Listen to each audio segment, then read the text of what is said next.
కాళేశ్వరం ప్రాజెక్టుపై సీబీఐ విచారణ జరిపించి దోషులను కఠినంగా శిక్షించాలని ఆర్ఎస్ ప్రవీణ్ కుమార్ డిమాండ్ చేశారు.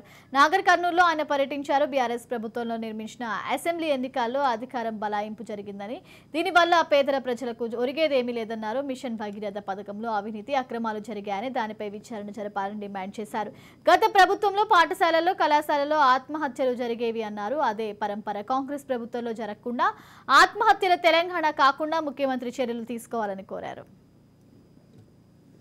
స్థానిక సంస్థల ఎలక్షన్లో కానీ, మున్సిపాలిటీ ఎలక్షన్లో కానీ, ఎమ్మెల్సీ ఎలక్షన్లో కానీ ఎలాంటి వ్యూహం అనుసరించాలి, ఏ విధంగా మరి అభ్యర్థులను నిలబెట్టాలి, అదేవిధంగా ప్రజల లోపలికి మళ్ళీ ఏ విధంగా పోవాలి, తెలంగాణలో మరి బహుజన సమాజానికి జరుగుతున్న అన్యాయాన్ని ప్రజలకు ఏ విధంగా వివరించాలి, మరి ఏ విధంగా ఆధిపత్య వర్గాలు ఏ విధంగా వాళ్ళు డబ్బును విపరీతంగా కుమ్మరించి మరి మద్యాన్ని విపరీతంగా గుమ్మరించి ప్రజలను ఆ 2 రోజులు ఏ విధంగా ప్రలోభ పెట్టి వాళ్ళను బానిసలుగా చేసుకుంటున్న విషయాన్ని ఏ విధంగా ప్రజల లోపలికి తీసుకుపోవాలనే విషయాల మీద ఈరోజు మరి చర్చించడం కోసం బహుజన సమాజ్ పార్టీ కార్యకర్తలందరూ